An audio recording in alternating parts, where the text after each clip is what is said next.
Sorry kakatok. Sige. Hi guys! Magandang gabi. Alam niyo, excited ako. May papaya ako. Dala niyo. Galing probinsya. Pero meron silang style. Nakita ko bakit meron suka. Akala ko meron silang chicharon. Suka to guys Tapos nilalagay daw sa papaya. Sabi ko, hindi ko pa natitikma. So susubukan ko. Konti lang. Tingnan natin. Kasi sabi ko nga, sa Manila, wala to. Di ba Ma'am Joy? Manila ka, di ba? Walang ganito, di ba? Probinsya ako. Ay, probinsya pala. Kamali pa. Sinungitan pa ako. Okay, probinsya.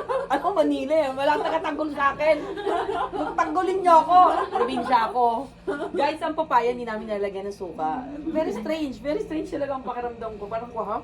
Tikman ko. Masarap.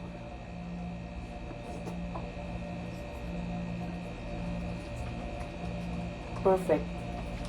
Hindi ko na-expect na pwede pala yung papaya lagyan ng suka. Kakaiba to Something nyo to Ano probinsya to? Mindoro. Captain, may bago ako natutunan. Panalo, tuturo ko rin sa'yo. Bye!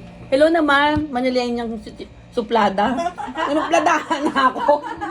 Manilenyang, probinsyana. Bye!